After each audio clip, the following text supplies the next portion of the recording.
बिछिया SSP मटियारी नूरुल हक रिंद जी सख्त हिदायतुनि ते हालवा बिछिया जे थाणनि ते मंशियात फ़रोशनि ख़िलाफ़ कार्रवाइयूं तेज़ कयूं वयूं आहिनि।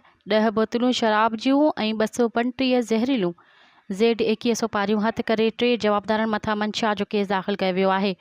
SHO बिछिया जावेद हयात पंवर जराड़ शाह कॉलोनी वेझो कार्रवाई कंदे हिकु मंशियात जे इल्ज़ाम हेठि नदीम मल्हा वल्द मोहम्मद याकूब मल्हा वटां 10 अदद शराब जी बोतलुनि समेत गिरफ़्तार करे मथनि केस दाख़िल करे छॾियो आहे।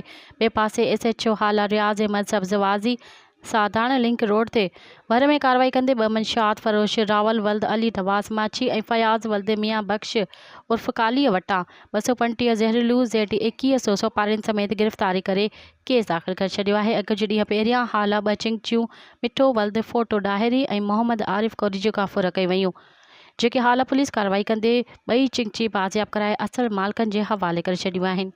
मज़ीद ख़बरनि ऐं तफ़सीलात लाइ विज़िट कयो असांजी वेबसाइट www.awamiNewsHD.com ऐं ॾिसंदा रहो अवामी न्यूज़ HD।